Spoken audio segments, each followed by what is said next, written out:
He is a bigwig in conservation in Namibia. After spending some time in corporate as well as at NGOs, he's found himself in academia, where he is now plowing his passion for conservation into research. Please help me welcome Professor Morgan Hauptfleisch.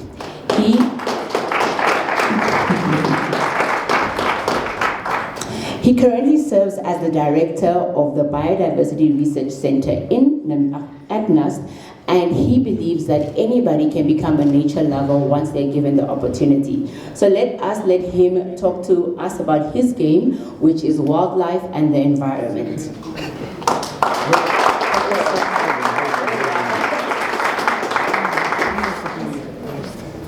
Thanks very much, and can everyone hear me okay? I usually can speak quite loudly. So it's a great privilege to be here, and well done to Dr. Isabel, Lisa and the team. It's really impressive what you put together here today. And I hope I can do justice to this. And I think just a response to Joachim for the presentation, I'm going to give you lots of ideas here, so beware. If there are any other scientists or researchers, there's a very nice new little shiny, if you know what a shiny is, if any of you are experts, where you can take your scientific research publication history online, and then it makes a nice little thingy out of it. A little, what do you call that? Thank you very much. A word picture, whatever, out of your research areas. So just to introduce you to some of the research areas that I'm currently involved in. I am also playing a linkage, or not me, the Biodiversity Research Center plays a linkage between the conservation and the environmental sectors in Namibia and applied research and science, because our decision making needs to be based on a solid foundation on science. So we play this role to a certain degree. But my brief for today has been to talk a little bit about ecosystem services, which is a concept about looking at the environment which even the finance people understand. Many of you here in the room don't take it personally. And then we're going to go on a little bit to the concept of regenerative tourism. So I know the word green has been used a lot already today. I've got a little bit of a problem with the word green, being a desert boy myself, you know, because brown and red is also beautiful and also nature in Namibia.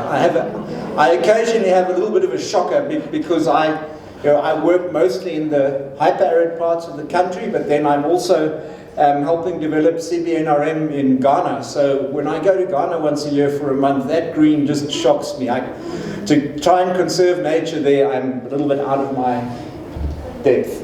But the concept of ecosystem services came about to try to quantify or try to make sense of the concept of environment and conservation for decision makers.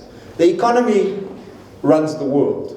So to try and convert a concept into financial terms is what ecosystem services likes to do. So there's a definition of it. I'm going to, one or two slides is sort of proper teaching, lecturing, and then we're going to go on to some more exciting things.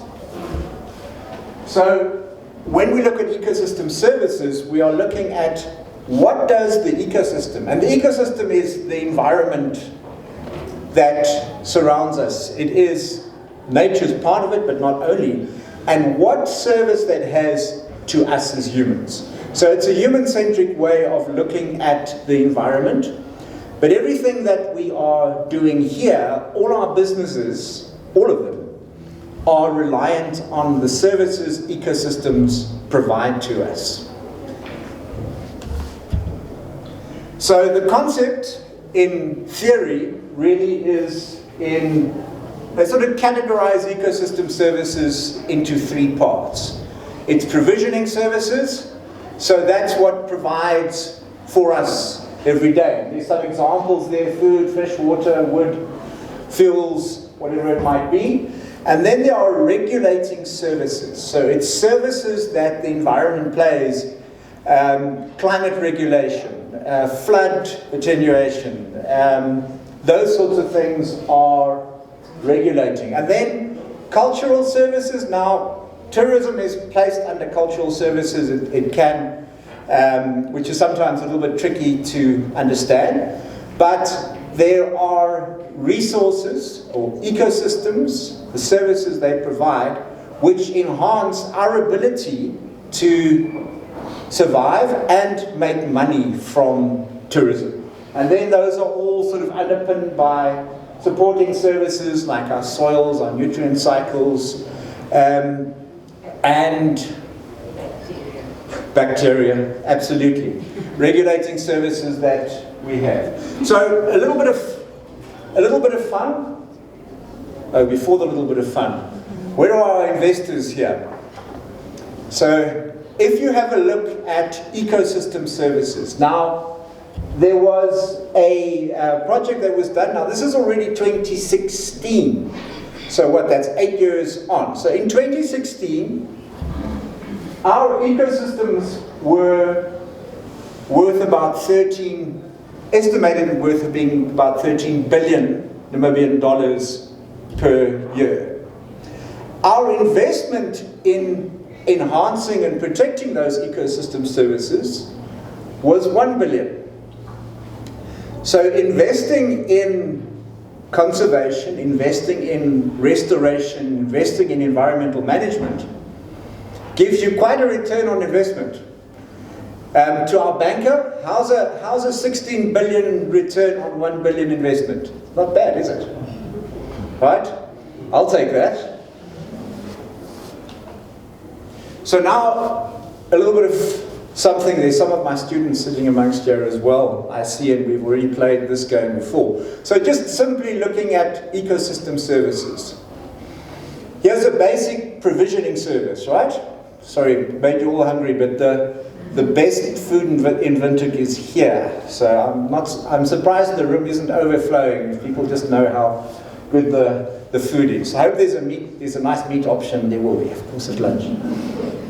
So there's a nice provisioning, right? Provisioning of meat. Got a nice bit of fat on it. My doctor told me I must eat more white meat, so there's a nice bit of white meat on that on that biltong there that I can now use. So there's another basic provisioning service. So, and these have been quantified in that 2016 study. Actually, it's something that's going to be repeated 10 years on. So basic provisioning of building materials, let's say. So here's a regulating service. If you look at our wetlands, protecting our wetlands, which do flood attenuation, so they help regulate floods. The plants within those often can take out heavy metals and other pollutants. So that's a regulating service that it provides. Taking away that service and having to replace it with a water cleaning plant with staff and everything like that can help you quantify what this wetland is worth for us. Now there's another one. So there's your, what ecosystem service would you say is displayed there? Any ideas? Anyone want to shout it out?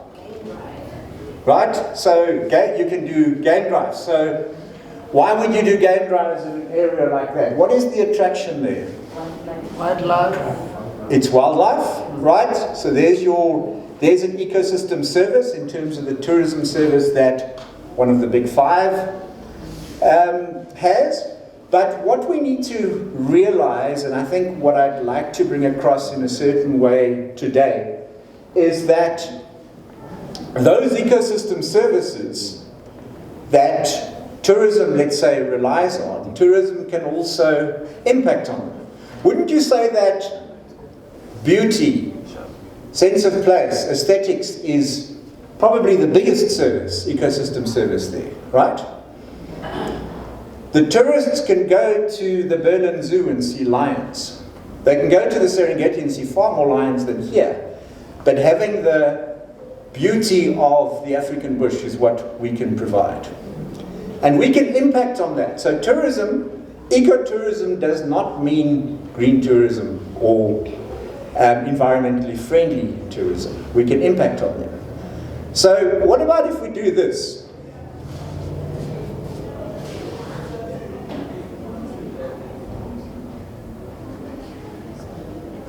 So why don't we change the top of that copy from the lodge to a nice mall, right? But full of crafts. We can have local craft sales there and everything. We can have a nice sort of Marua Mall feel to the whole thing. What does that do to that ecosystem service, to that service of beauty, of naturalness that we have here? So our intentions might be good, and we might be taking something else out of it, but those ecosystem services that we depend on might be impacted in some way out of here. There's an ecosystem service, right? And it's one that's increasing and improving. It's increasing a lot more here. Charcoal production. So that's a provisioning service of bush. And it has positive and negative impacts, right? In terms of, let's say, job creation. So that's the charcoal being packaged and actually being sent to restaurants in France, a special type of charcoal production company in Ochu. But what I'm trying to bring across here is selling raw wood versus transferring it into a particular product, packaging and sending it overseas, is possibly taking more benefit from that ecosystem service than, let's say, taking raw diamonds out of the ground and sending them somewhere else to be beneficiated from what we have. So yeah, it also has a tricky balance with other ecosystem services, because if you go to the previous slide with the lions in the bush, this charcoal production is not too far from that particular area in any sense. Now there's a very controversial one at the moment. Here, an ecosystem service. This is a cultural ecosystem service. This is a tourism ecosystem service more than just a provisioning service. The trophy hunting, or conservation hunting as they now call it in Namibia, is quite an important part of a tourism product. Because the people that do the hunting are coming, they're staying at the tourism establishments, they're doing a particular sport activity, and the funding or the money going back into the community, the local economy, is quite high. Now it's very controversial. How can we look at the nice buffalo in the field and then we hunt a few of them? Unfortunately,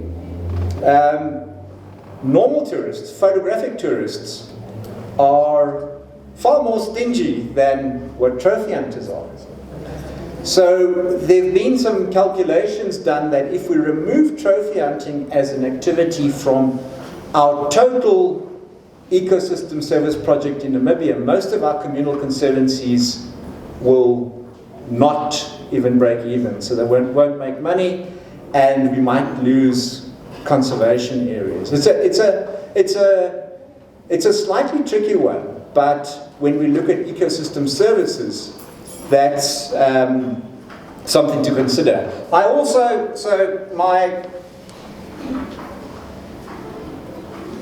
Another ecosystem service, and my students know that I do this, right? That's an ecosystem service, isn't it? So this this is made from a Hartmann zebra skin. Now, a Hartmann zebra is a protected species in Namibia. Now, I wore these shoes to the IUCN General Assembly a few years ago. So the IUCN is the conservation arm of the United Nations. So I was walking around Washington, D.C. as a conservationist wearing a protected species on my feet. Why? Because the only reason that this species is tolerated on farmland in Namibia is because it has value. Because I can buy this shoe as a premium, and because it can put people's children through university. It's a species, a Hartmann zebra, or a species that's on protected areas, but also on farmland. And it's a bit of a, they call it a pest on farmland, because it breaks people's fences, it competes for grazing with the farmers and their cattle, but it's been given value by this. Otherwise, it's just a cost. So there would be poison, there would be poached, there would be uncontrolled, unregulated usage of those animals, and they'd probably go extinct.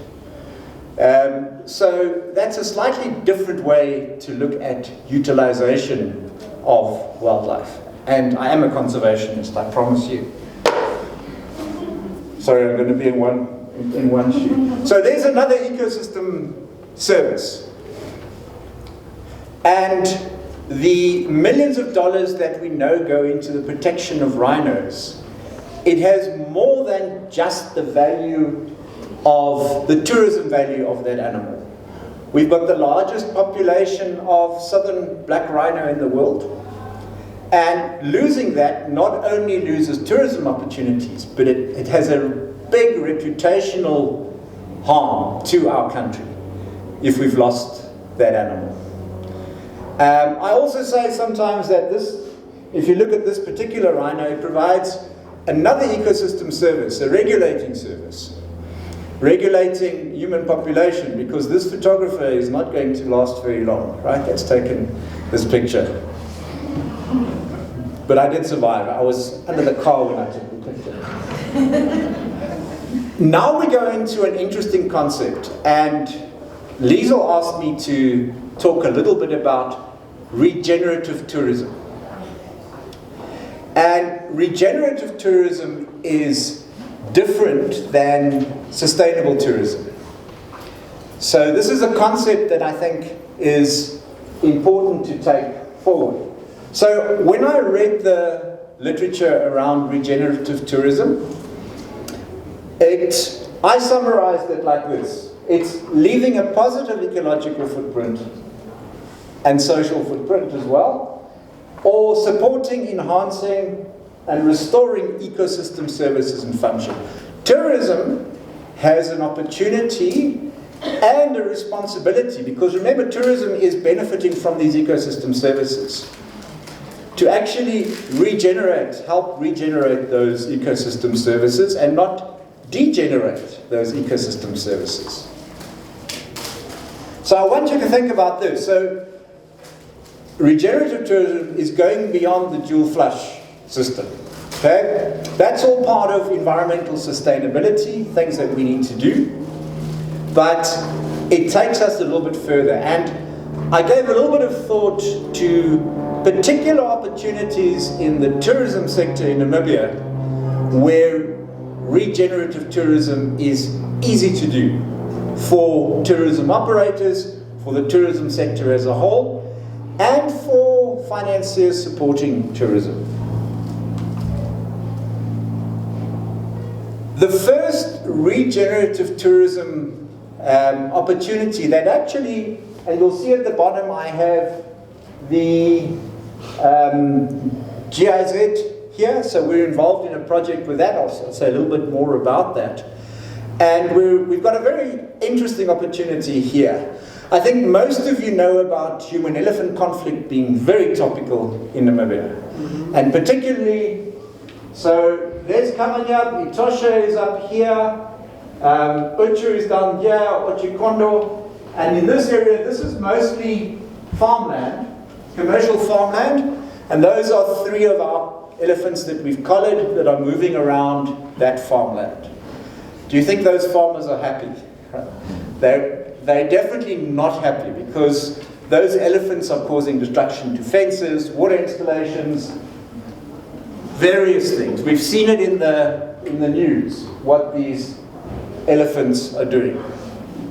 But now there's a really interesting concept that has come out in discussions in the area. So why don't we turn the problem of human-elephant conflict into an opportunity, a tourism product?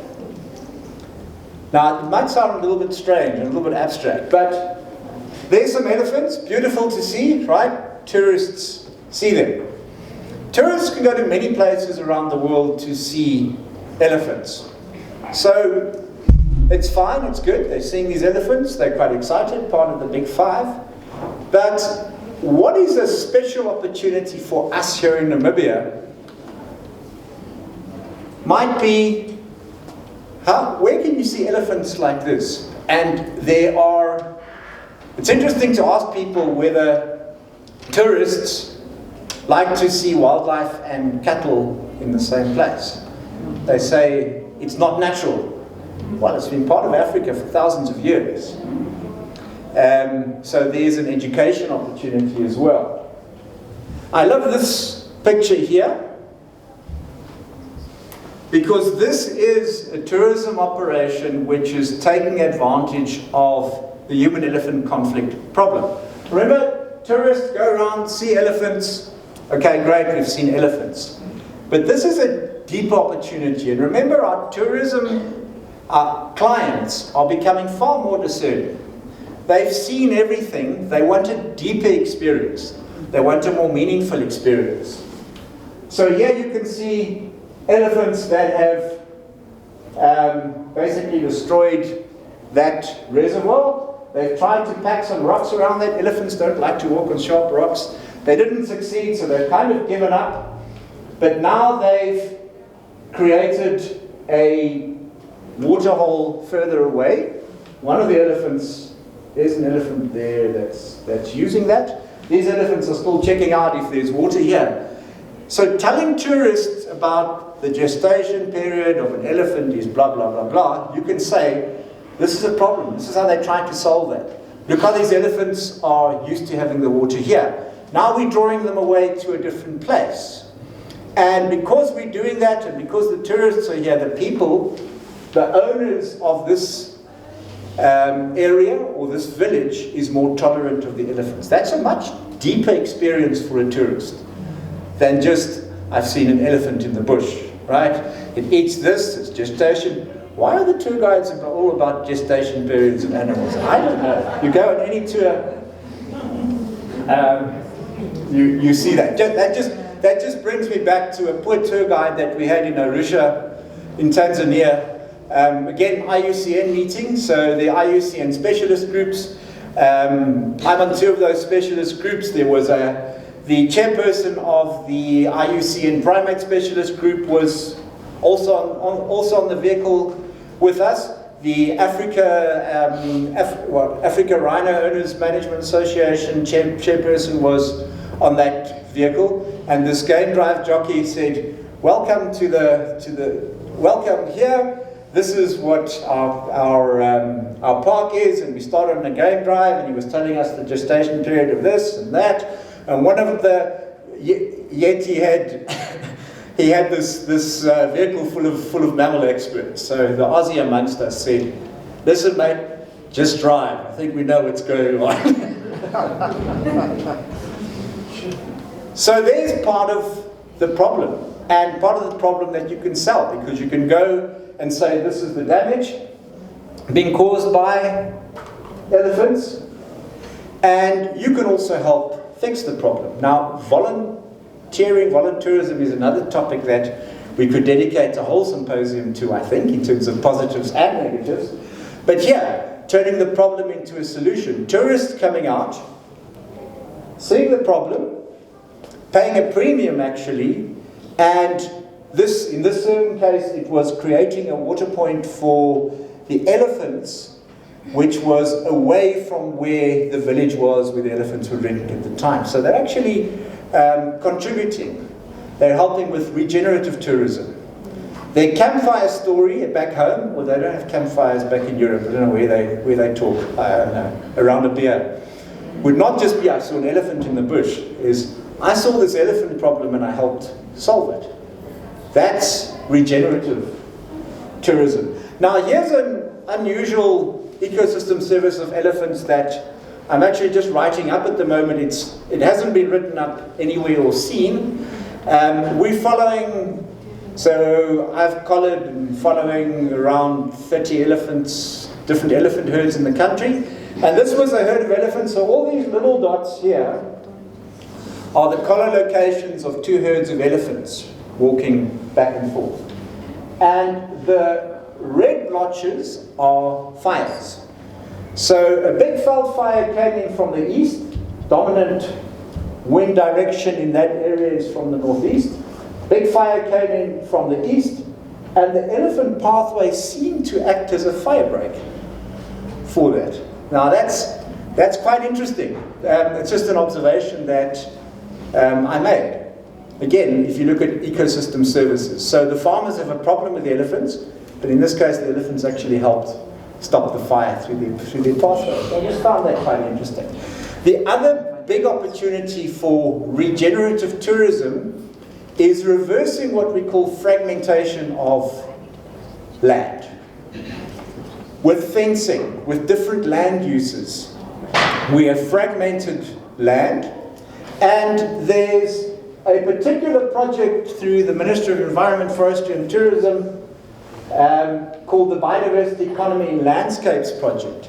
And it says that at scale, increasing scale, the value of biodiversity increases at a greater rate than that scale. So there are these 4 landscape priority areas at the moment that have been established where they're trying to create connectivity, corridors, cooperative use of biodiversity in these areas. So landscapes providing openness and cooperation with a neighboring lodge or a neighboring property is something that can be taken advantage of. If you look at what the area that a lion, for example, requires, the average size of a farm in Namibia is about 5,000 hectares.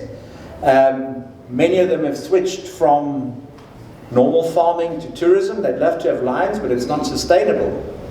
But if 10 or 15 of these farms can come together, remove the fences between them, they suddenly have a viable ecosystem for lions, which creates an extra tourism product for them. So cooperation between tourism operations is a regenerative opportunity.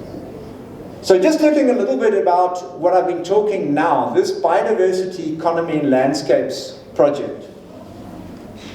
It's looking at fragmented systems of land and transforming them into effectively coordinated landscapes for a vibrant biodiversity economy. And this creating a tourism opportunity from the elephant problem is part of that, because that is in 2 of the landscapes, where 3 of the landscapes which have been priorities, human-elephant conflict is a major issue. So they've already taken advantage of this to a certain extent.